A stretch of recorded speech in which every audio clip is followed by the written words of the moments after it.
You shouldn't be eating here. Amanda's voice cut through the restaurant like a whip. The silverware stopped in mid-air. Conversations died. Even the background music seemed to lower its volume. All eyes turned to our table. To me, to the 71-year-old woman who had dared to sit at a dinner she apparently didn't deserve.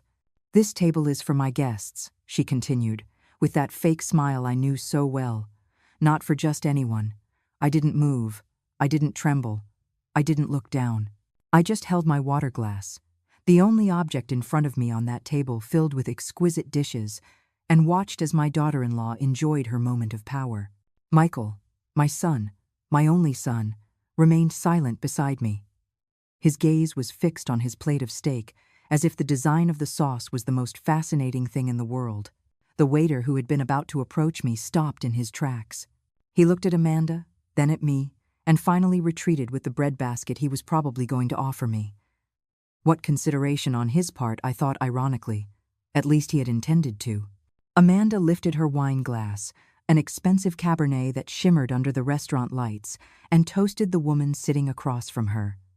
Susan Walsh, the wife of one of Michael's business partners. A woman who had met me years ago, who had dined in my home, who had eaten my home-cooked meals. Now she looked at me with a mixture of pity and relief, thankful she wasn't the one being humiliated tonight. "To new opportunities," Amanda said, raising her glass higher, "and to knowing who deserves to be in our lives." Everyone toasted. Except me, of course. I had nothing to toast with except my lukewarm water. I heard the clinking of glasses, the approving murmur of the guests, and I felt the weight of Michael's silence grow heavier beside me. My son, the man I had raised alone after his father died, didn't say a single word in my defense. But they didn't know. They couldn't know. While Amanda savored her moment of triumph, while Michael avoided my gaze like a coward, while the guests pretended not to be uncomfortable by the old woman relegated to the end of the table, I was thinking about something completely different. I was thinking about the manila folder hidden under my mattress, about the audio recordings saved on a prepaid phone they didn't know I had, about the conversations I had overheard without them knowing, about the documents I had photographed while they thought I was taking my useless old lady's nap. I was thinking about Samuel Evans, the lawyer who had been our neighbor 20 years ago, when Michael was just a teenager, the same Sam I had fed for months when he was a broke college student, the same one who was now one of the most respected attorneys in the city, the same one who had told me on the phone just 3 days ago, "Mrs. Miller, don't you worry. When the time comes, they are going to wish they had never underestimated you." So I sat there in my chair, taking small sips of my water, while they devoured their lobster tails and filet mignon. I watched them laugh, toast, and celebrate what they believed was their victory. Amanda ordered a chocolate lava cake that cost $40. Michael nodded at everything she said, like a trained dog. The guests chatted about their upcoming vacations, about investments, about properties. And I just thought, they don't know that I already have everything prepared. No one noticed when I raised my hand to ask for the check. No one paid attention when I took out my own wallet, that old leather wallet that had belonged to my husband.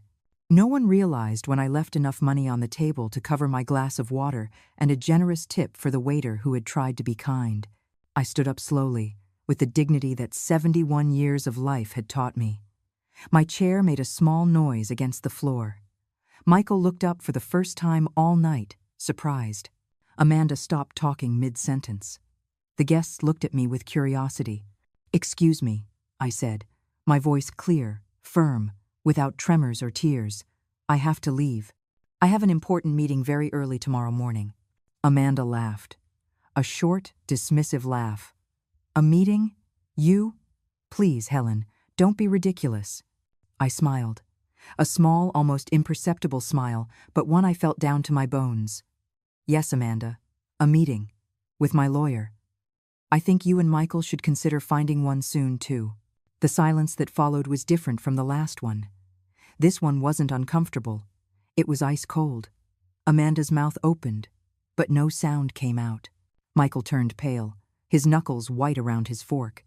Susan Walsh left her glass halfway to her lips. I didn't wait for answers. I didn't need to see their faces of confusion turn to panic. Not yet.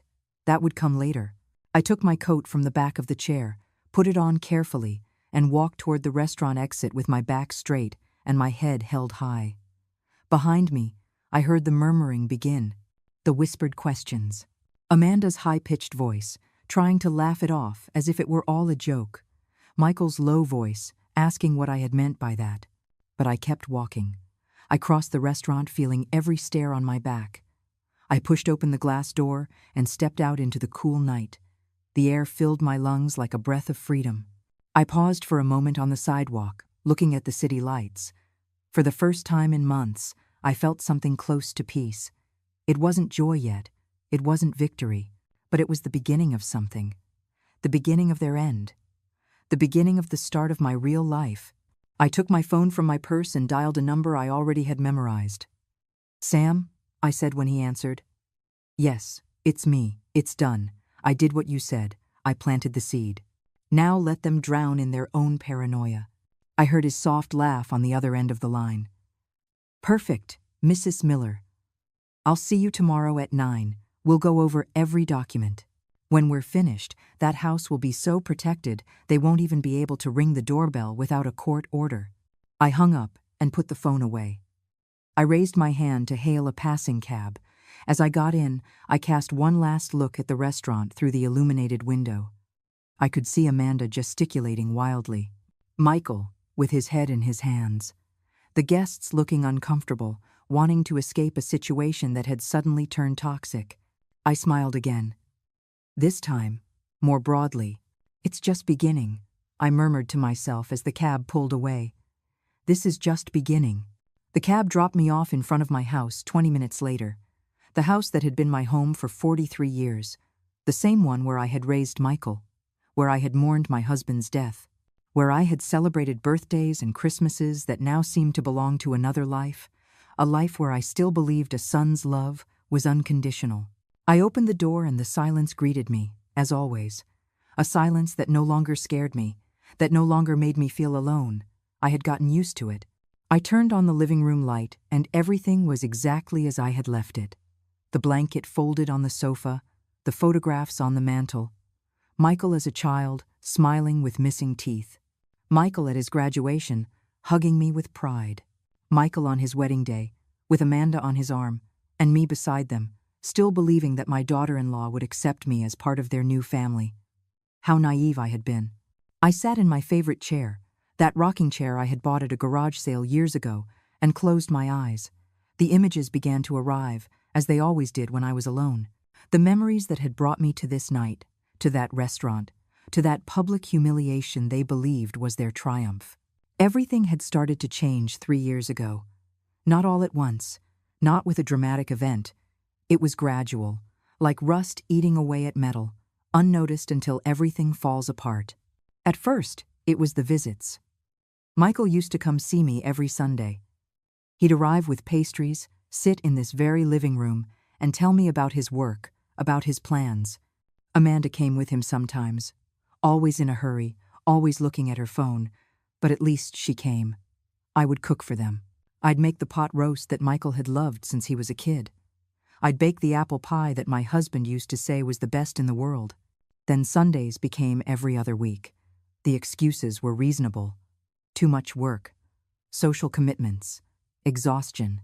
I understood, or at least I pretended to. I sent them food in Tupperware containers that were never returned. I'd call to see how they were. Michael answered in one-word answers. "Yes, Mom. No, Mom. I'll call you later, Mom." Then it was once a month. Then every 2 months. Until one day I realized it had been 6 months since my son had last walked through my front door. But I kept calling, kept asking, kept being the mother who waits, who understands, who doesn't complain. Because that's what they taught women of my generation. That love is shown with silence. That a good mother doesn't bother. That we should be grateful for the crumbs of attention they give us. The first time Amanda showed her true colors was on my 69th birthday. I had planned a small dinner at my house, nothing elaborate. I just wanted to see my son, share a moment together. I cooked his favorite meal. I bought a bottle of wine that had cost me $50. More than I usually spent, but it was my birthday, and I wanted everything to be special. Michael arrived late, an hour late, and when he walked in, Amanda was behind him with an expression that made it clear she would rather be anywhere else. They didn't bring a gift, not even a card. Michael muttered a happy birthday, Mom, while checking his phone, and Amanda sat on the edge of her chair as if she were afraid of catching poverty. They ate quickly. Amanda barely touched the food. She said something about watching her figure, about home-cooked food being too heavy. Michael didn't contradict her. I served the cake I had baked that morning, and Amanda refused it. Too many calories, she said with a smile that wasn't a smile. Besides, we have an important dinner in an hour. We can't stay. They left before I could even blow out the candles. I was left alone in my kitchen, looking at the untouched cake, the empty chairs, the food I had prepared with so much love that they had barely touched. I cried that night. I cried like I hadn't cried since my husband died, but I still didn't understand what was really happening. I still thought it was my fault, that maybe I was too demanding, that maybe my house wasn't elegant enough for the new life Michael and Amanda were building. Then came Christmas of that same year. I had saved for months to buy them gifts. An expensive dress shirt for Michael, the kind he wore now for his business meetings. A French perfume for Amanda, which I had seen on her vanity the last time I visited their apartment. I spent almost $400 in total, money that my pension check barely covered, but to me it was worth it. They were my family, my only family. I arrived at their apartment on the afternoon of Christmas Eve. I had taken 2 buses to get to that neighborhood where everything cost twice as much. I rang the doorbell with the gift bags in my hands, excited to spend Christmas Eve with them. Amanda opened the door. She was wearing an elegant black dress, perfect makeup, high heels. She looked me up and down, and I saw her expression change from surprise to disgust in less than a second. "Helen," she said, not opening the door all the way, "we didn't know you were coming." "I called last week," I answered, confused. "Michael told me I could come for dinner." She sighed. A long, exaggerated sigh, as if I were a problem that had appeared at the worst possible moment. "We have guests. Important people. Michael's partners. We can't have. It's not a family dinner." I stood frozen in the hallway. Behind Amanda, I could hear laughter, soft music, the clinking of glasses. A party. They were having a Christmas party, and I wasn't invited. "But it's Christmas Eve," I murmured, feeling my voice break. "I know," Amanda said impatiently. "That's why we have guests. Look, just leave the gifts here. Michael will call you tomorrow or the day after." And she closed the door. Just like that, I was left standing in that elegant hallway with my gift bags in my hands, listening to the party continue on the other side. I heard Michael's voice. He was laughing, telling some story. He didn't come looking for me. He didn't open the door to explain. He just left me there. I left the gifts in front of the door and walked away. I spent Christmas Eve alone in my house, eating store-bought cookies and watching old movies on television. The phone never rang. Michael didn't call the next day, nor the next, nor the next. It was in that moment, sitting alone in my living room on New Year's Day, that something inside me began to break. Or maybe not break. Maybe to wake up. I started asking myself questions I hadn't dared to ask before. Why was my son treating me like this? What had I done to deserve this contempt? Or was it that he simply had never cared, and I had been too blind to see it? The following months were more of the same. Unanswered calls, ignored messages, vague excuses when he finally did pick up. And then came the day that changed everything.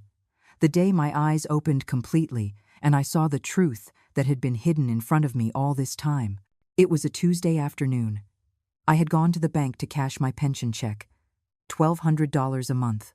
It wasn't much, but with what I had saved over the years and the house paid off, I could live with dignity. As I left the bank, walking toward the bus stop, I saw them, Michael and Amanda, coming out of a real estate agency across the street. I hid behind a lamppost, feeling ridiculous but unable to stop myself. I watched them talking to the agent. Amanda was pointing at something on some papers. Michael was nodding. They looked excited. Happy. Happier than I had seen them in years. Curious, I crossed the street when they left. I went into the agency, pretending to be interested in a property. The agent, a young man named Dario, was very polite. I asked him what kind of properties they had available. He showed me several listings. And then, trying to sound casual, I asked about the couple who had just left. "Oh yes," he said, smiling. "They're looking for a house, something big, at least $300,000. They said they're going to have the down payment soon because they're about to receive an inheritance." An inheritance. The words cut through me like glass. I was still alive. I was still here. What inheritance were they talking about? I left that agency with my legs trembling.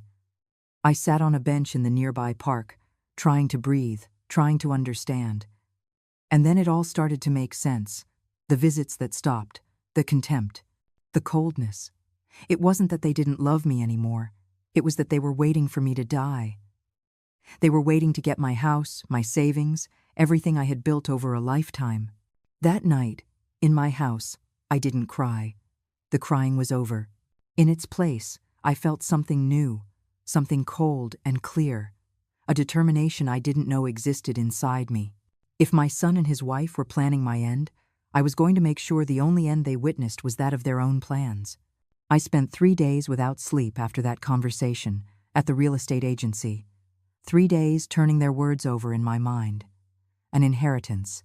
$300,000. They were counting on my death, as if it were a business deal, as if I were an investment that would soon pay off. On the 4th night, Michael called me. It was strange, because I hadn't heard from him in weeks. His voice sounded casual. Too casual. "Mom? How are you?" "I'm fine, son," I replied, trying to keep my voice normal. "And you?" "Good, good. Hey, Amanda and I were thinking. It's been a while since we saw you. What do you think if we come visit you this Sunday?" My heart sped up. Something was wrong. After months of ignoring me, they suddenly wanted to see me. "Of course, son. I'll be waiting for you." That Sunday, they arrived on time. That was also strange. Michael was never on time. Amanda was carrying a large designer handbag, one of those that cost more than my monthly pension check. They came in smiling, being polite, asking about my health with an interest I hadn't seen in years. I made coffee and served them the pastries I had bought that morning. We sat in the living room, and for 20 minutes, everything was normal. Too normal. They talked about the weather, about their jobs, about some neighbors I didn't know, and then Michael cleared his throat. "Mom, we need to talk about something important." I felt my stomach tighten. "Tell me." "It's about the house," he said, looking around. "This house is too big for you all alone, and you're getting older. What if you fall? What if you have an emergency and no one is around to help you?" Amanda nodded with a concerned expression. So fake it almost made me laugh. "We've been researching, Helen. There are wonderful places for people your age. Communities where you'd have company, medical care, activities. Nursing homes?" I asked directly. Michael shifted uncomfortably. "They don't call them that, Mom. They're senior living communities, very dignified places. With your pension, you could afford a basic one," Amanda continued. "And if you sell the house, you could be in a much better one. One with gardens, with 24-hour nurses." There it was, the plan. They wanted me to sell my house, the house my husband and I bought after years of saving, the house where I raised my son, the house that was the only thing I had left. "I don't want to sell my house," I said in a calm voice. "Mom, be reasonable." Michael leaned forward. "What are you going to do here alone? This house needs maintenance. The roof has leaks. The pipes are old. Where are you going to get the money for repairs?" "I'll manage." "Don't be stubborn." Amanda's voice lost some of its fake sweetness. "Think about what's best for you. In a community, you'd be safe, taken care of. Here, you're isolated, abandoned." The word abandoned left her mouth so easily. As if she wasn't part of the reason I was alone. As if she hadn't built a wall between my son and me. "I need to think about it," I said finally. Michael sighed in frustration. "There's not much to think about, Mom. It's common sense." They left half an hour later, leaving brochures for retirement homes on my coffee table, brochures that ended up in the trash as soon as I closed the door. But something else remained, a cold, hard certainty. They weren't just waiting for me to die. They were trying to speed up my exit from this house, from this life I had built. That night, I couldn't sleep. I lay awake in my bed, staring at the ceiling, and then I heard something, a noise coming from outside. I got up slowly, my heart pounding in my chest, and went to the window. Nothing. The street was empty. But as I was walking back to my bed, I noticed something strange. My purse was open. I always left it closed on the small table by the entrance. Always. I went to it, my hands trembling. My wallet was still there. My ID, too, but something was missing. The spare keys to my house, the ones I kept in an inner compartment of the purse. They were gone. I sat on the sofa, processing what this meant. Michael and Amanda had been here. They knew where I kept my purse. One of them had taken those keys while I was in the kitchen making coffee. Now they had access to my house whenever they wanted. The next day, I hired a locksmith. I asked him to change all the locks. It cost me $200 I hadn't planned on spending, but I didn't care. When he finished, I felt a little safer. A little. But I knew this was only the beginning. 2 weeks later, a letter arrived. It was from the bank. A loan application in my name. $50,000 using my house as collateral. I hadn't applied for any loan. I called the bank immediately. They told me the application had been rejected because my signature didn't match the one they had on file. But someone had tried. Someone had tried to forge my signature to get money using my property. I didn't need to be a detective to know who it had been. I saved that letter. I put it in an old shoebox that I hid in the back of my closet. It was the first piece of proof. The first piece of evidence of what my son and daughter-in-law were doing. I started paying attention to things I had ignored before. I started keeping my important documents in a safe place. The deed to my house, my will, my bank statements. I put everything in that box. And I started writing down dates, times, conversations. A month later, Michael visited again. This time, he came alone. He brought Chinese takeout, the kind that costs $20 that he knew I liked. He sat with me. He acted like the son I remembered from years ago. He asked me how I was. He told me about his work. He almost convinced me it had all been my imagination, that maybe I was just being paranoid. Then, as if it were an afterthought, he pulled some papers from his briefcase. "Mom, I need you to sign something." "What is it?" "It's a power of attorney. Just so I can help you with your things if you ever need it. If you have to go to the hospital, or if you need someone to manage your finances for a while." I took the papers. I read them slowly, even though my eyes weren't what they used to be. Durable power of attorney. That meant he could do whatever he wanted with my money, with my house, with me. He could sell my property. He could put me in any facility. He could empty my bank account. "I'm not signing this, Michael." His expression changed. The mask fell for a second, and I saw something in his eyes I had never seen before. Anger, frustration. "Mom, it's for your own good. What if you get sick? What if you become incapacitated? If that happens, we'll see. But I'm not signing anything now."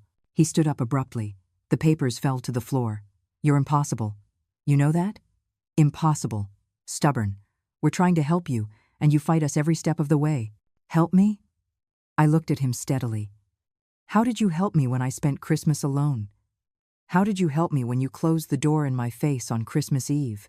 That was different. We had commitments. You always have commitments, except when you want something from me." Michael picked up his papers with jerky movements. "You know what, Mom? Do whatever you want. Stay here alone in this old house. Wait for something to happen to you and for there to be no one to help you. But don't come crying to us later." He left, slamming the door. I sat there in my living room, trembling, but not from fear, from something different, from determination, because now I knew for sure. My son wasn't worried about my well-being. He was worried about my money. That night, I did something I had never done. I searched online for how to hire a private investigator. I had no idea how much it cost. I didn't know if my pension would cover it. But I needed to know exactly what they were planning. I needed concrete proof, because if they were going to play dirty, I had to be prepared. I found several ads. I chose one that seemed professional but not too expensive. A woman named Elaine Price. Her website said she specialized in cases of family fraud and elder abuse. Perfect. I called her the next day. My voice was trembling when I explained my situation. She listened in silence, and when I finished, she said something I'll never forget. "Mrs. Miller, you did the right thing by calling. What you're describing is more common than you think. And if your suspicions are correct, we need to act quickly before they do something irreversible."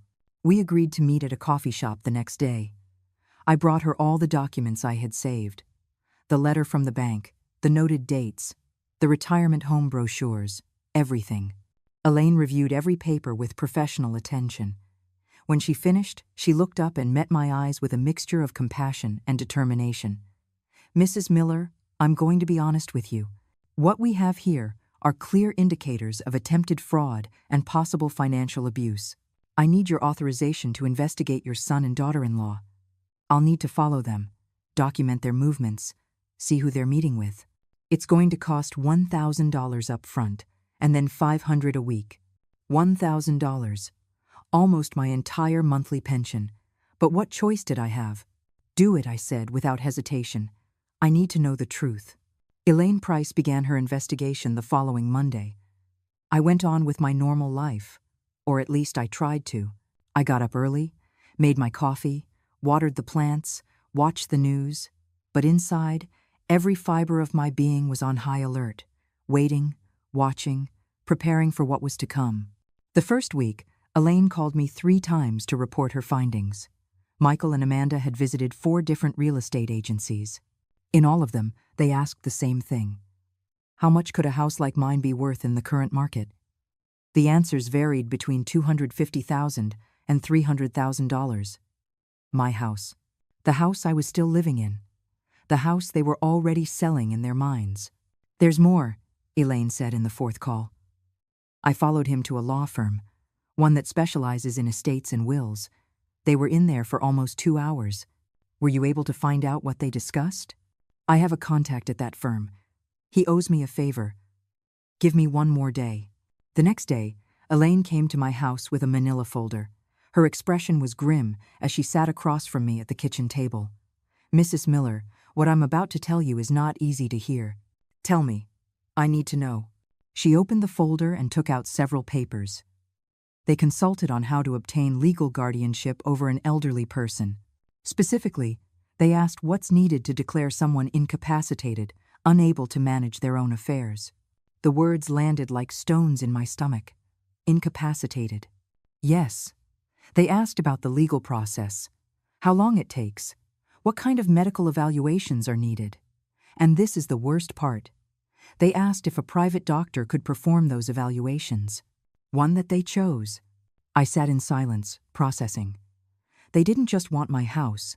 They wanted to declare me incapacitated. They wanted to take away my freedom, my autonomy, my right to decide about my own life. There's something else. Elaine pulled out photographs.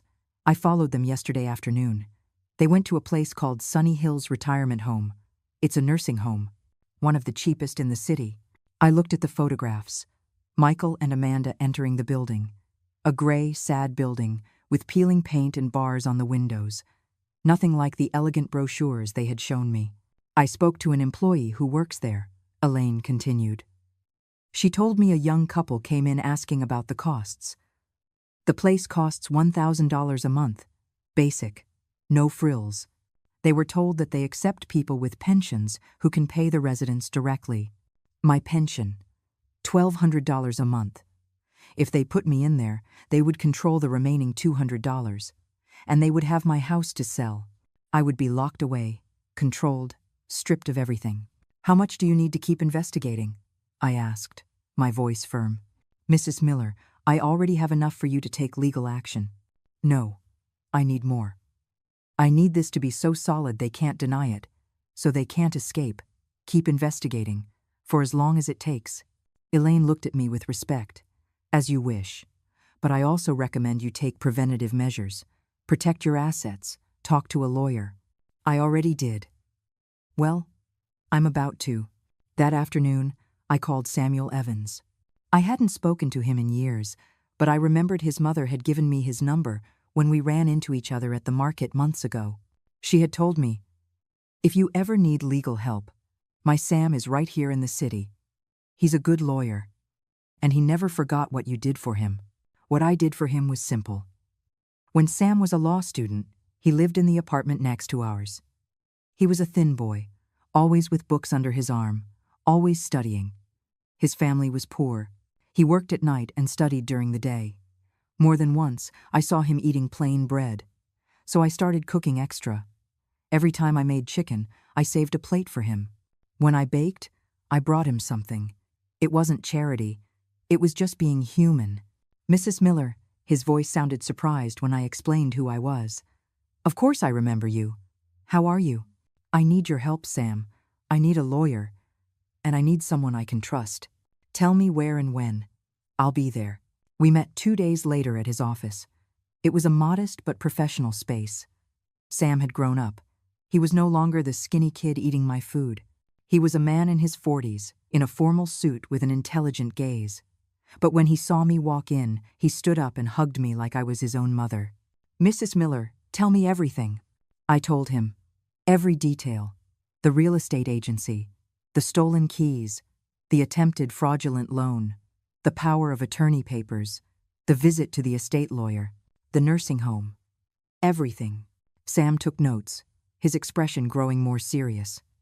When I finished, he leaned back in his chair and let out a long sigh. Mrs. Miller, what you're describing is a clear-cut case of elder financial abuse, possible attempted fraud, and conspiracy to commit unlawful imprisonment. Can I do something? You can do a lot. First, we are going to legally shield everything you own, your house, your bank accounts, any investments or savings. We're going to create an irrevocable trust, which means that even if you wanted to, you couldn't sell or gift those assets without the approval of the trust administrators.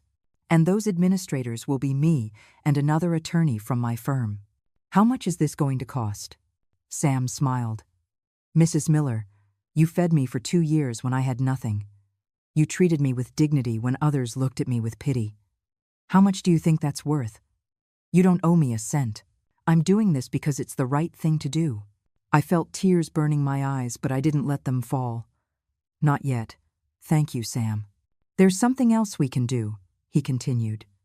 We can set a legal trap, make them incriminate themselves. But to do that, you're going to have to be very brave. You're going to have to confront them. You're going to have to record conversations, get them to admit their plans.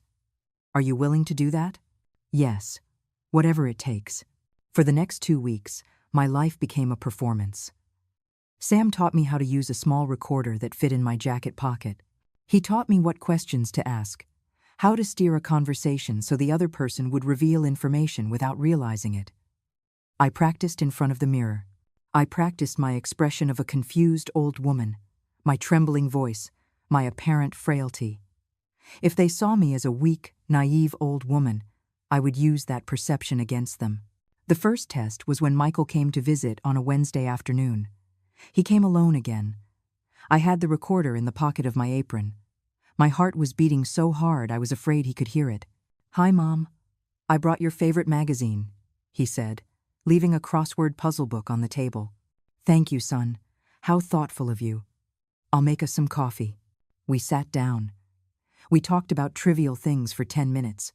Then, as if I had just remembered, I said, Michael, I've been thinking about what you said, about the house. I saw his eyes light up. Yes, you're right. It's too big for me alone. And the repairs. I don't know if I can keep paying for them. Exactly, Mom. I'm glad you're being reasonable. But I'm scared, I said in a soft, vulnerable voice. If I sell the house, where will I live? We already told you. In a community. A place where you'll be taken care of. Like that one you showed me in the photos. Sunny Hills. Michael tensed for a second. How do you know about that place? I saw the brochure you left last time. It looks like a good place. It is. Adequate. It has what you need. And how much does it cost? Don't you worry about that. Your pension will cover it. And the money from the house? Where will that go? Here it came. The important part. Sam had told me to pay attention to how he would answer. Well, Mom, the logical thing is for me to manage it for you, so you don't have to worry about that stuff, so you can be comfortable in the community without the stress of payments or paperwork. And what if I need something? What if I want to leave? Michael cleared his throat. Communities have rules, Mom. You can't just leave whenever you want. It's for security, but you can have visitors. Would you visit me? There was a long pause. Too long. Of course, Mom. When we can. When we can. Not when he wanted to. When they could. The truth was there, floating between us like poison smoke. Let me think about it a little more, I said finally. The frustration on his face was obvious. Mom, there's not much to think about. The longer you wait, the more complicated everything gets. I know, son. Just give me a few more days. When he left, I turned off the recorder and listened to the whole thing. Every word was there. His plan, his intention, his coldness. Sam was right. They were digging their own graves. That night, I didn't sleep. Not from fear. From something different. For the first time in months, maybe years, I felt something like power. I wasn't the victim. Not anymore. I was the hunter, and my prey had no idea what was coming for them. I called Elaine. I need you to step up the surveillance. I want to know every move they make, every meeting, every call, if possible. That's going to cost more. I don't care. Use my entire savings if you have to. This has to be perfect, because I was building something, not just a defense, a trap, a net so tight that when they finally fell into it, there would be no way out, and the perfect moment to close that net was coming. I could feel it in my bones, in the way Michael was pressing harder and harder, in the desperation that was starting to seep into Amanda's actions. They thought I was the weak prey. They would soon discover that the old woman they had underestimated had teeth, and she was ready to bite. Elaine called me on a Friday morning. Her voice sounded different. Urgent. Mrs. Miller, I need you to come to my office. Now, I have something you need to see. I took a cab. I didn't want to waste time waiting for the bus. When I arrived, Elaine had her computer open and several documents spread across her desk. Sit down, she said, pointing to the chair opposite her. This is serious. She showed me photographs. Michael and Amanda entering a building I recognized immediately, the municipal hospital. Then more photos, them leaving with a man in a white coat, a doctor. This is Dr. Ian Zale, Elaine explained, a psychiatrist. He has a private practice, but he also works at the hospital, and he has an interesting reputation. What kind of reputation? The kind that charges extra for. Convenient diagnoses. If you understand what I mean. I felt a chill run down my spine. They want to declare me crazy. Not just that. Look at this. Elaine pulled out more papers. I got copies of emails between Amanda and this doctor. They were careless.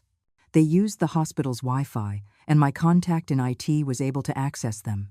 It says right here, and I quote, "We need a psychiatric evaluation demonstrating advanced senile dementia, incapacity to make decisions, necessary for the guardianship process. What would your collaboration cost?" The words danced in front of my eyes. Senile dementia, incapacity, guardianship. It was all there, in black and white, the complete plan. And he accepted. He's still negotiating the price, but yes, he basically accepted. He wants $5,000 up front, and the evaluation scheduled for 2 weeks from now. 2 weeks. Time was running out. If that doctor evaluated me and signed a paper saying I was demented, Michael could use that to take everything from me. My house, my freedom, my life. We have to act, I said, my voice firm. Now. We can't wait any longer. I agree. Do you have an idea of how you want to do this? Yes. I'm going to give them exactly what they want. I'm going to make them think they've won. And then I'm going to destroy them in front of everyone. That afternoon, I went to see Sam. I showed him everything Elaine had discovered. He reviewed every document with a lawyer's precision. When he finished, he whistled softly. "Mrs. Miller, this is enough to charge your son with fraud, conspiracy, and attempted unlawful imprisonment. That doctor could lose his license, and Amanda can be charged as an accomplice. I don't just want legal charges, Sam. I want real justice. I want them to lose everything. just like they wanted me to lose everything. Sam smiled, a smile that reminded me of the smart kid he used to be. Then we're going to do this right. We're going to plan every detail. And I need you to promise me something. What? That you won't hesitate, that when the time comes, you'll be as tough as you need to be, because your son is going to cry, he's going to beg, he's going to say he's sorry, and you have to stand firm. I looked him in the eye. My son ceased to exist the day he decided to see me as an obstacle instead of his mother. The man I'm going to confront is a stranger who happens to have my blood. I won't hesitate. Good. Then here's what we're going to do. Sam pulled out a calendar. He marked a date 3 weeks in the future. This day is going to be your 72nd birthday. We are going to throw a dinner, a celebration. You're going to invite Michael, Amanda, and any other family members you think are necessary. You're going to tell them you have an important announcement to make. What kind of announcement? You're going to tell them you've finally made a decision about the house, that you're going to sign all the necessary papers, that you're ready to move into the community. That will make them come. It will make them feel safe, confident. And then we're going to give them the show of their lives. But before that, we need to prepare a few things. First, we are going to legally transfer your house into that irrevocable trust. That means that even if you wanted to, you couldn't sell it or give it away. And my bank accounts? Same thing. Everything protected. Second, we're going to make certified copies of all the evidence, the emails, the recordings, the photographs, everything. And we're going to file a preliminary report with the district attorney's office, not for them to act yet, but so there's a record that you reported this before they could make their move. And the doctor? The one they wanted to evaluate me? Sam smiled more broadly. I've already spoken with the state medical board. They have an ethics department. I passed them the information. They are very interested. Very interested. That doctor won't be able to do anything to you. And he'll probably lose his license before the month is over. I leaned back in the chair, feeling it all start to take shape. A plan. Solid. Complete. Unbeatable. And at the dinner? What's going to happen? Exactly? It will be simple. You'll start by saying you have an important announcement. You'll make them suffer a bit. You'll talk about how difficult this decision has been. And just when they think they've won, when they're smiling and toasting, you're going to drop the truth, all the evidence, everything we know, in front of witnesses. Witnesses? Yes. We're going to invite some key people, neighbors who know you, maybe a distant relative, people who can testify later about what they saw and heard. And I'll be there too, as your attorney, to make sure everything is legal. And after, Mrs. Miller, you're going to get your life back. You're going to break with the people who betrayed you. And you're going to start over, on your own terms. I left Sam's office with something I hadn't felt in years. Hope, real, solid. For the first time since this all began, I felt like I wasn't just going to survive, I was going to win. I spent the following days preparing. I called Michael and told him exactly what Sam had advised, that I had made a decision, that I wanted to celebrate my birthday with a special dinner, that I had an important announcement to make. Michael could barely contain his excitement. Of course, Mom. Absolutely. Where do you want it to be? At a restaurant? No. Here. In my house. In the house where I raised you. One last dinner in this place. There was a silence. Then, whatever you want, Mom. We'll be there. I hung up the phone and looked around my living room. The walls that had seen so many years of my life. The good and bad memories that lived in every corner. In 3 weeks, everything would change. In 3 weeks, my son would discover that the old woman he had underestimated was much stronger than he ever imagined. The 3 weeks passed like both a sigh and an eternity. Every day I woke up with a clear purpose. I rehearsed my words in front of the mirror. I practiced my expression, my tone of voice. Sam was right. This had to be perfect. The morning of my birthday dawned clear and cold. I got up early and started cleaning the house. Every corner, every surface. I wanted everything to be spotless, not for them, for me. This house was my testimony, my fortress. And tonight, it would be the stage for my victory. At 2 o'clock in the afternoon, Sam arrived with 2 other people. A woman in her 50s with a serious expression and a leather briefcase. This is Amara Vallejo, my partner. She will be present as a legal witness to everything that happens tonight.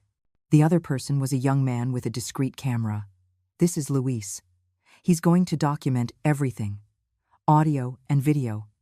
He'll be in the next room, but his equipment will capture every word. Is it legal to record without them knowing? I asked. In your own home, with your consent, documenting what could be a confession to crimes against you? Completely legal, Amara replied in a professional voice. We spent the afternoon preparing. Luis installed small microphones in strategic places in the living and dining rooms, button-sized cameras hidden among the knickknacks on the mantel, all invisible to an untrained eye. At 6 o'clock, the guests began to arrive. First came Susan Walsh, my neighbor from years ago. I had invited her, telling her I wanted to celebrate surrounded by people who truly knew me. She brought flowers and a sincere hug. Then came Mr. Russo, the man who owned the corner store, a 75-year-old man who had known me since I moved into this neighborhood. Mrs. Miller, it's an honor to be here, he said in his gravelly voice. There were 6 people in total, besides Michael and Amanda, who hadn't arrived yet. Enough witnesses. Enough of an audience for what was to come. Sam moved discreetly through the house, checking that everything was in order. Amara sat in a corner of the living room, observing everything with a lawyer's eyes. Luis had disappeared into the back room, from where he would control all the recording equipment. At 7 o'clock, the doorbell rang. My heart sped up, but I kept my expression calm. I opened the door, and there they were. Michael in a gray suit that probably cost more than my pension for 2 months. Amanda in a tight red dress and heels so high I wondered how she could walk in them. "Happy birthday, Mom," Michael said, giving me a quick kiss on the cheek. His voice sounded happy. Too happy. As if he were already celebrating his victory. Amanda handed me a wrapped box. "A little something for you, Helen." I took it without opening it. I knew that whatever was inside had no real value. It was just part of their performance. They entered the living room, and their expressions changed slightly when they saw the other people. "I didn't know there would be other guests," Michael said with a forced smile. "I wanted to celebrate with people who have been important in my life," I replied in a soft voice. "Susan, Mr. Russo, some friends from the neighborhood. I hope you don't mind." "Of course not," Amanda lied, though her eyes said otherwise. She had expected an intimate dinner where they could manipulate me without witnesses. We all sat around the dining room table. I had prepared simple but plentiful food: roast chicken, rice, salad, homemade bread. Nothing fancy, but made with my own hands. Perhaps the last meal I would ever make for my son. During dinner, the conversation was superficial. The weather, the news. Susan told stories about the neighborhood. Mr. Russo talked about how the city had changed in recent years. Michael and Amanda smiled and nodded, but I could see the impatience in their eyes. They wanted to get to the announcement. They wanted to hear the words that would make them rich. After the main course, I stood up.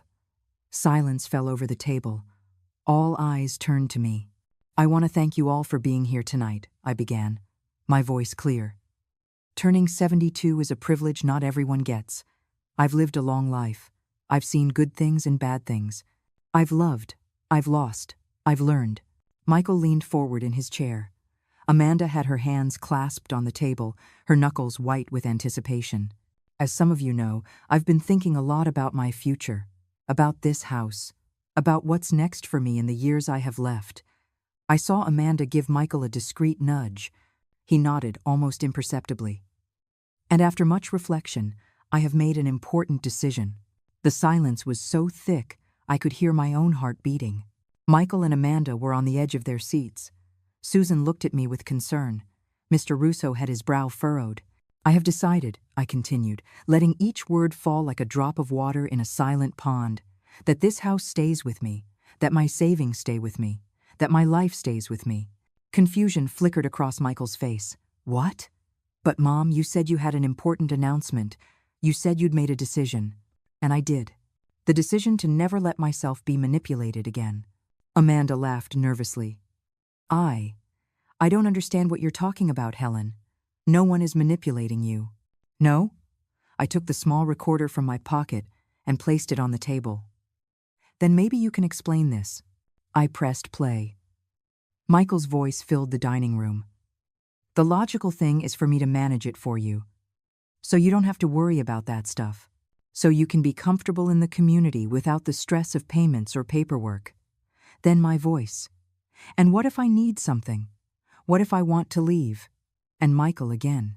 Communities have rules, Mom. You can't just leave whenever you want. It's for security. The color drained from my son's face. Amanda's mouth opened, but no sound came out. That's not all, I said, my voice stronger now. Sam stood up and came to my side. Amara opened her briefcase and began to take out documents. Ladies and gentlemen, Sam said in his professional voice, my name is Samuel Evans, and I am Mrs. Helen Miller's attorney. What you are about to witness is the presentation of evidence of attempted fraud and financial abuse against a senior citizen.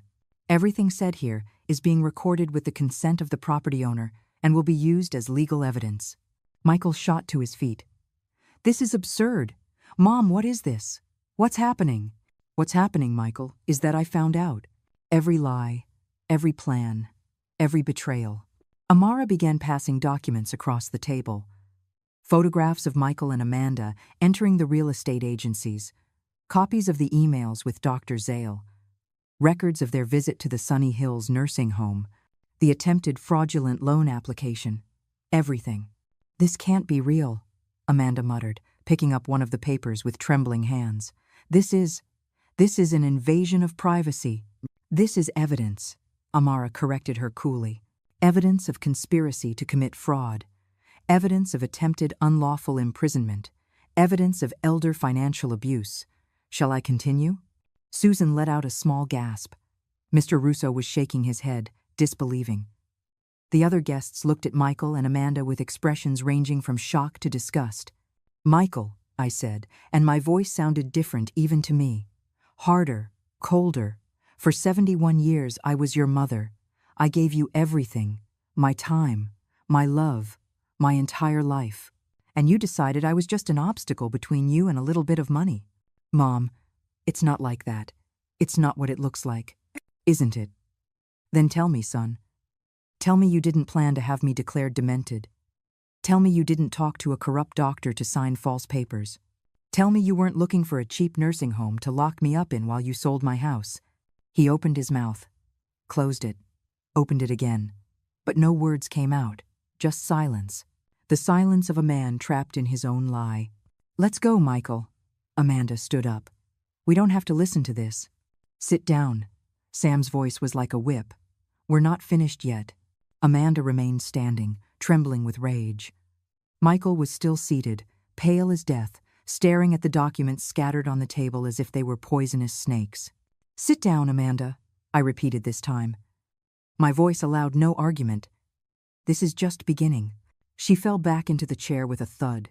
Her dark eyes were shooting invisible daggers at me. But I didn't care anymore. The time for being afraid was over. Sam nodded toward the back room. Luis came out with a laptop and a small projector. In seconds, the white wall of my dining room became a screen. What you are about to see, Sam explained, is material gathered over the last 6 weeks by a private investigator hired by Mrs. Miller. The first image appeared. Michael and Amanda entering the real estate agency on Morelos Street. The date and time were in the bottom corner. Luis had edited the video to show only the essentials.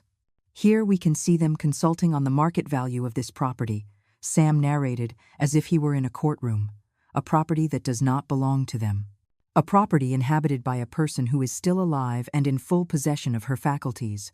The video changed. Now it was the estate lawyer's office. The camera had caught them entering and leaving. The timestamp showed they had been inside for 2 hours and 15 minutes.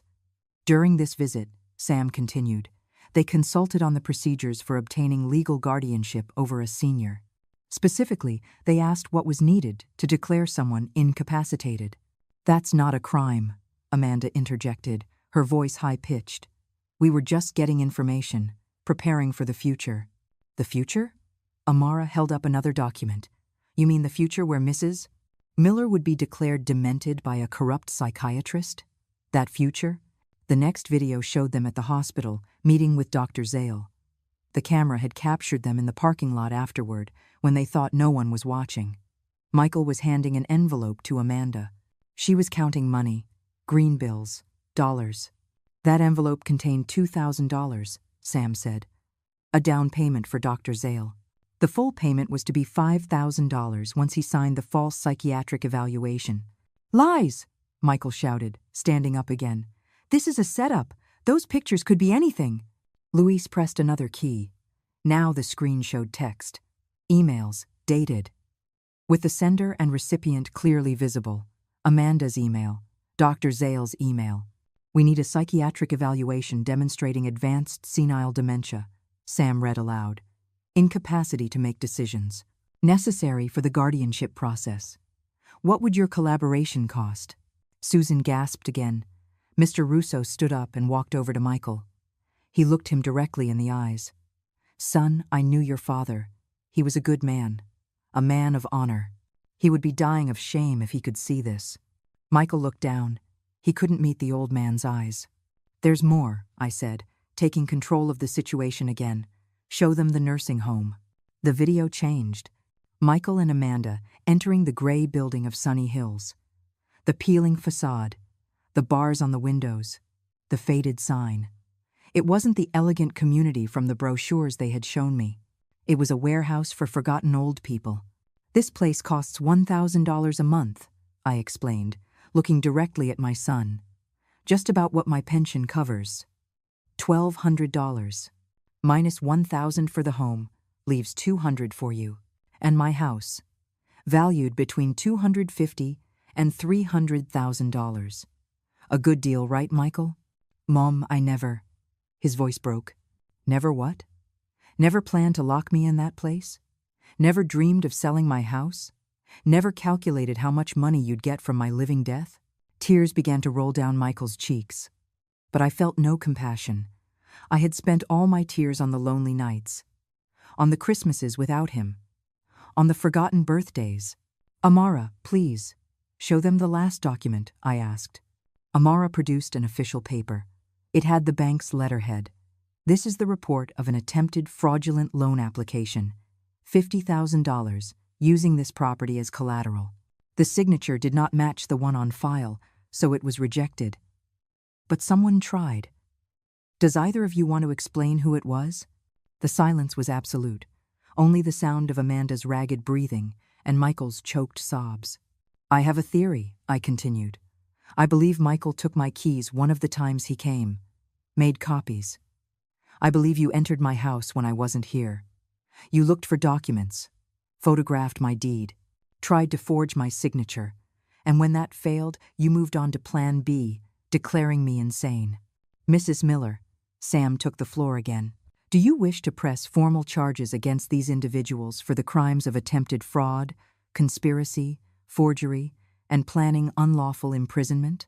All eyes were on me. Michael looked at me with a mixture of terror and pleading. Amanda had lost all her arrogance. She looked like a cornered animal. Not yet, I answered. First, I want them to understand something. I walked over to Michael, stood in front of him. So close I could see the tears on his eyelashes, the same eyelashes I had wiped clean when he was a child and cried over a scraped knee. For 71 years, I was your mother. I carried you. I fed you. I took care of you when you were sick. I worked double shifts to pay for your school when your father died. I went without eating more than once so you would have food on your plate. Do you remember that, Michael? He nodded, unable to speak. And all that time, I believed I was raising a good man, an honest man, someone who would take care of me when I needed it, just as I took care of him. But I was wrong.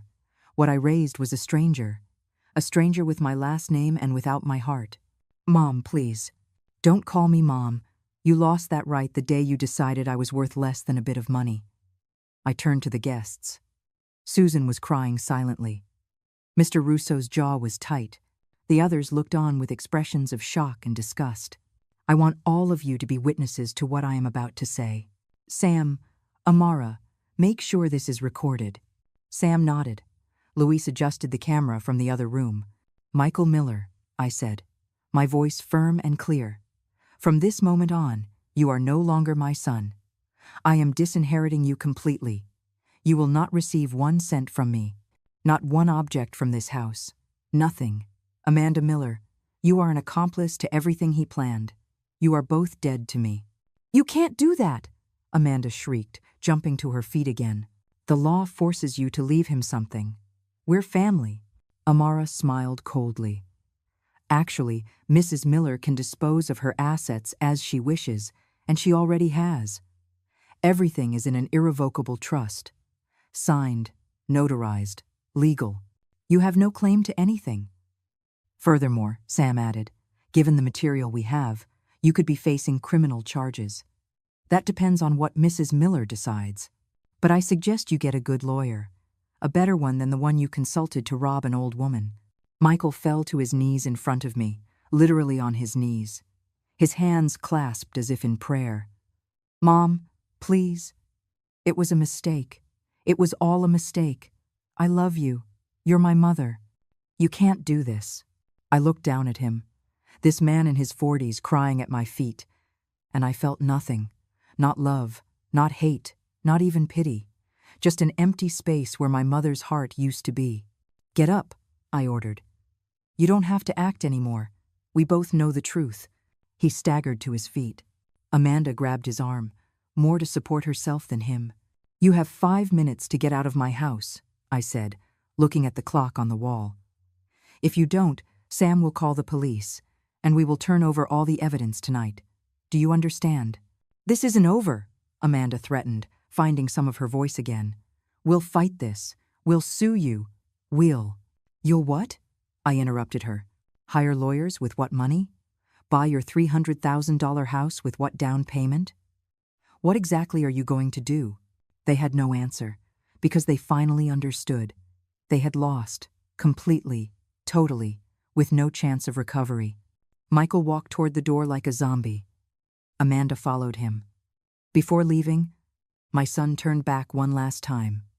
"Mom, get out," I said, without emotion, "and never come back." The door closed behind them. The silence that followed was deep, almost sacred. After the door closed, I stood in the center of my living room, staring at that piece of wood as if I could see through it. As if I could see Michael and Amanda walking down the steps, getting into their expensive car, and driving away from the life they had planned to steal. Susan was the first to move. She came over and hugged me without a word. I felt her tears on my shoulder. Mr. Russo came over too and put his rough hand on my arm. "You did the right thing, Helen," he said gravely. "The right thing isn't always the easy thing." The other guests said their goodbyes one by one, each with words of support, each promising that if I ever needed anything, I just had to call. When the last one left, it was just Sam, Amara, Luis, and me. "How do you feel?" Sam asked. "Empty," I answered honestly, "but also free. For the first time in years, I feel free." Amara began gathering the documents. Luis dismantled the recording equipment. Sam sat with me on the sofa. "We're not finished yet," he said softly. "This was just the confrontation. Now comes the legal part. We have to decide if we press criminal charges or if we simply ensure they can never come near you again. What do you recommend?" Honestly, with all this evidence, they could go to prison. Especially with the Dr. Zale issue. Fraud, conspiracy, forgery.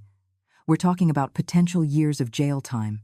I sat in silence, thinking. Did I want to see my son in prison? Did I want to be responsible for completely destroying his life? "But," Sam continued, "we can also do something different. We can file a restraining order, legally forbid them from coming near you or your property. We can make sure Dr. Zale loses his license and faces his own consequences. And we can hold on to all this evidence as leverage. If they ever try anything again, then yes, we go all in." "That," I said finally, "that's what I want. I don't want to see him in prison. He's not my son anymore, but I don't want to be his executioner either. I just want them to leave me alone."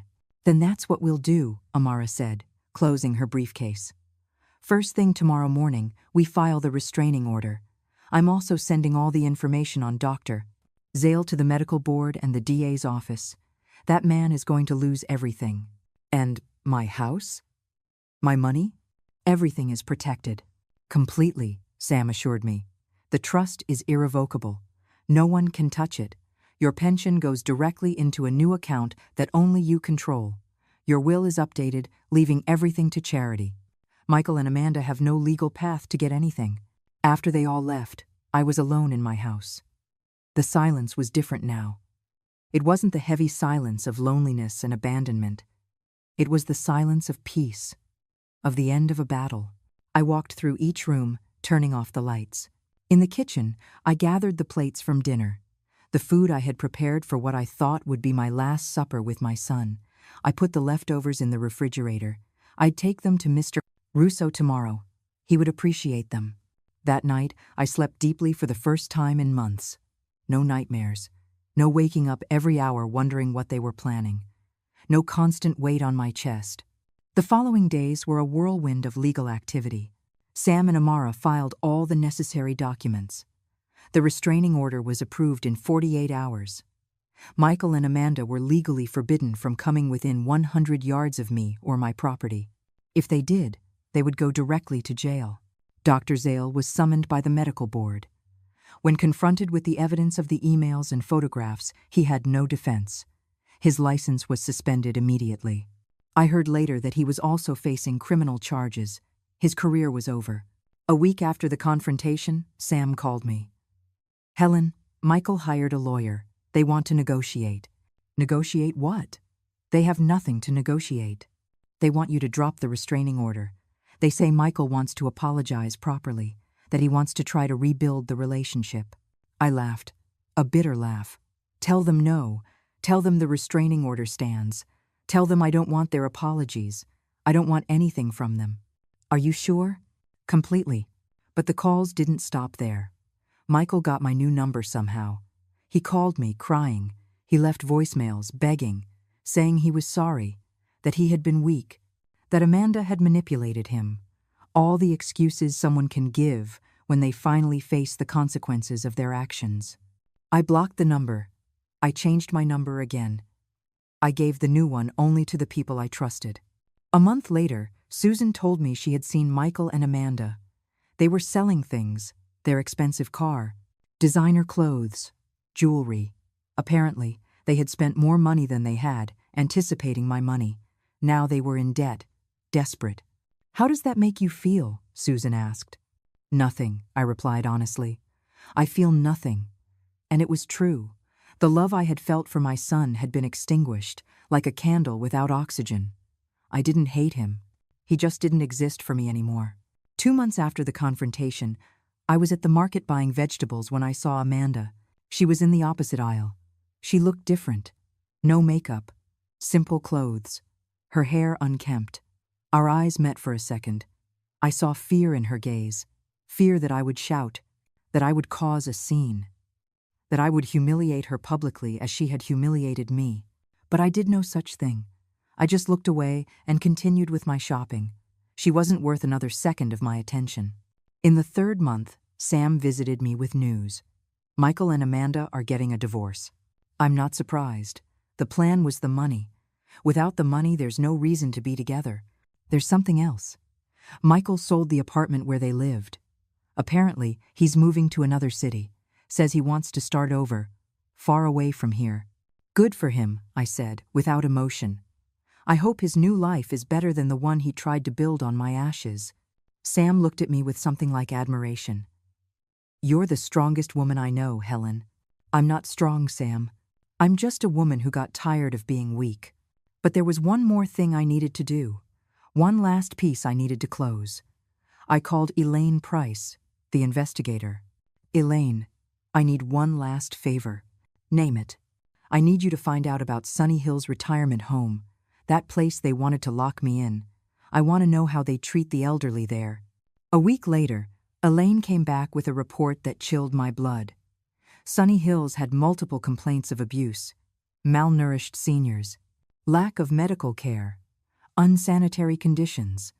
The place was under investigation but was still operating on legal technicalities.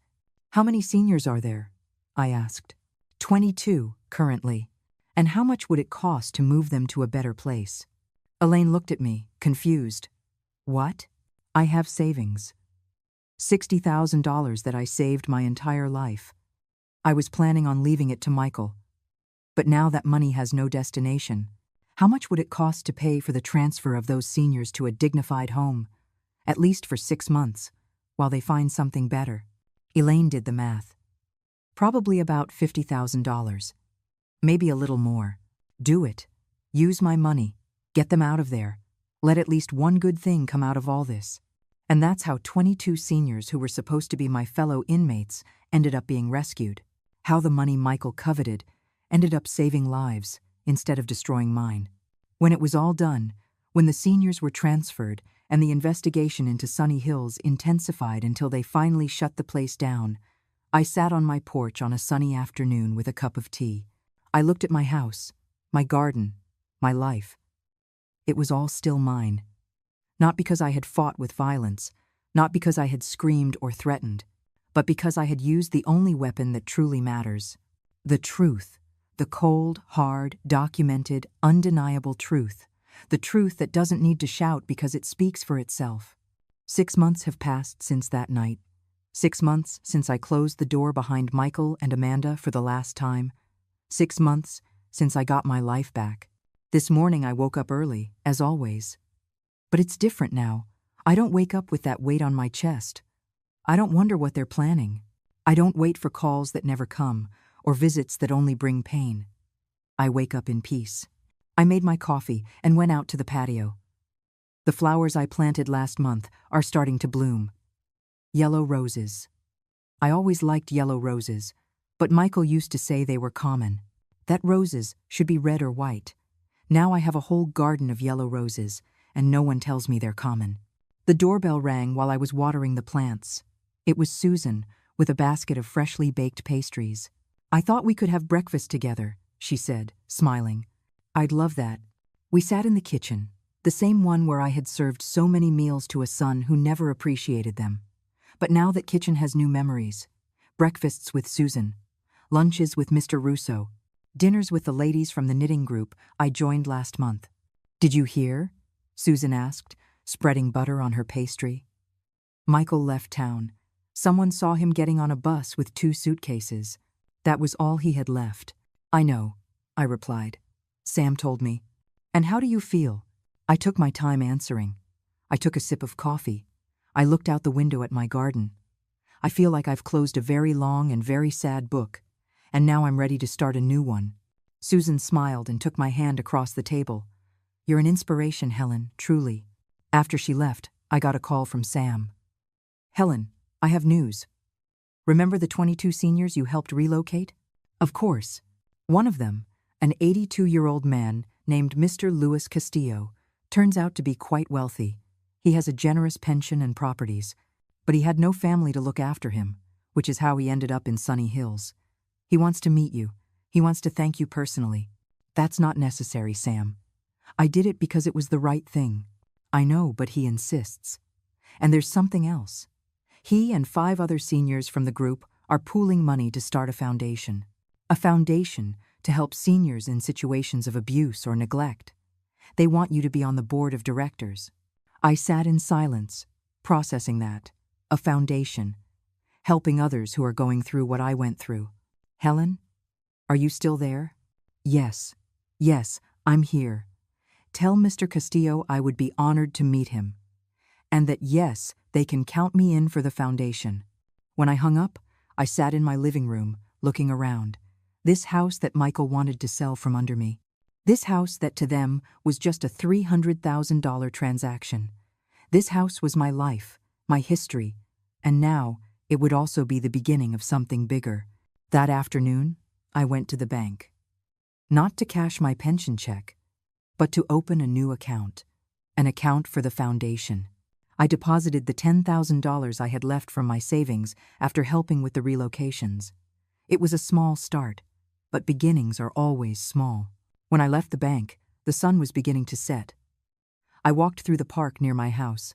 I saw families strolling, children playing, elderly couples holding hands. And for the first time in years, I didn't feel envy. I didn't feel pain for what I lost, only gratitude for what I found. I found my strength. I found my voice. I found my worth. I got home as it was getting dark. I turned on the lights and made myself a simple dinner: vegetable soup, toast, a glass of water. I ate slowly, savoring every bite. No one was looking at me with contempt. No one was making me feel like I didn't deserve to be there. After dinner, I took out my phone and looked at the old photos. There was one of Michael when he was 5 years old, smiling with a missing front tooth, covered in mud after playing in the park. I was behind him in the photo, laughing too. That woman in the photo, that happy mother, she did the best she could. She loved with everything she had. It wasn't her fault that her love wasn't enough to create a good man. Some trees grow crooked no matter how much sun they get. I deleted the photo. I deleted all the photos of Michael. Not with anger, with acceptance. That chapter of my life was closed. The blank pages ahead were mine to fill as I wished. I went to bed early that night, but before I did, I wrote something in my journal. Something I needed to put on record. My name is Helen Miller. I am 72 years old. For most of my life, I was defined by my relationships. Wife of, mother of, widow of. But those definitions were given to me by others. Now, I define myself. I am Helen, survivor, fighter, free woman. My story didn't end when my husband died. It didn't end when my son betrayed me. My story is just beginning. I closed the journal and turned off the light. In the darkness of my room, I thought about everything that had happened. How I had started as a silent victim and ended as a quiet warrior. I didn't need to shout to be heard. I didn't need violence to win my battle. I just needed courage. The courage to see the truth. The courage to act. The courage to let go of what no longer served me, even if that something carried my last name. Tomorrow, I have a meeting with Mr. Castillo and the other seniors. We're going to start planning the foundation. We're going to create something that helps others not suffer what we suffered. We're going to turn our pain into purpose. And after the meeting, I'm going to the salon. I'm going to get my hair cut. A modern cut. Something different. Because I'm tired of looking in the mirror and seeing the same old woman. I want to see the new Helen. The Helen who was born from the ashes of betrayal. Somewhere in this city, or maybe in another city, Michael is starting his new life. I hope he learned something. I hope one day he looks back and understands what he lost. Not the money, not the house, but a mother who would have loved him unconditionally until her last breath, if he had only been worthy of that love. But that's not my problem anymore. He chose his path. I chose mine. And my path is one of light, of peace, of purpose. I fell asleep with a smile on my lips. I dreamed of my garden full of yellow roses. I dreamed of a house full of new laughter.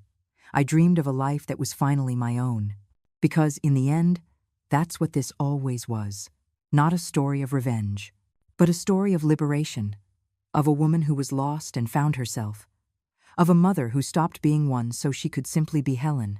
My name is no longer tied to theirs. My story is no longer defined by their betrayal.